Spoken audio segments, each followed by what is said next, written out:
ভাবলাম আপনাদের সাথে একটা আলুর চপ রেসিপি শেয়ার করি। আলুর চপ রেসিপিটা বেশি আর কম সবাই জানে। আজকে ভাবলাম আমি কিভাবে করি ওটা আপনাদের সাথে শেয়ার করি। চলুন দেখা যাক আমি কিভাবে করি।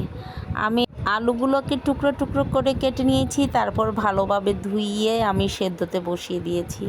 সেদ্ধ হয়ে যাওয়ার পর আমি পানি ঝরিয়ে নিয়েছি, তারপর খোসাগুলোকে ছাড়িয়ে নিয়েছি। এবার একটা বাটিতে নিয়ে আমি ভালোভাবে আলুগুলোকে ম্যাশ করে নিয়েছি।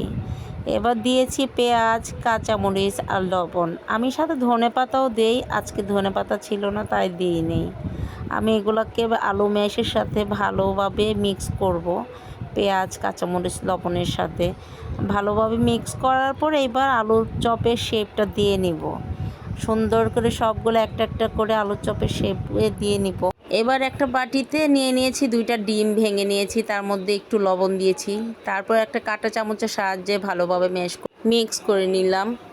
এবার আলুর চপগুলো একটা একটা করে ডিমের মধ্যে চুবিয়ে নিব, যাতে ডিমগুলো আলুর চপের সাথে ভালোভাবে লাগে। একটু উলট পালট করে মিক্স করব। তারপর একটা প্যানের মধ্যে আমি তেল গরম করে নিব। এবার একটা একটা করে আলুর চপ আমি গরম তেলের মধ্যে দিয়ে দিব। দেখেন একটা একটা করে দিচ্ছি। তারপরে এক পাশ যদি ভাজা হয়ে যায়, এবার দিয়ে দিব অন্য পাশ ভাজতে।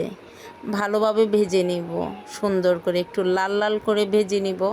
আসলে আমাদের বাঙালিরা সাধারণ খাবারকে অসাধারণ করে তুলতে পারে, এটা আমাদের বাঙালিদের ক্ষমতা বলা যায়। দেখেন আলুর চপগুলো কত সুন্দর করে ভেজে নিয়েছি, গরম ভাতের সাথে সার্ভ করব।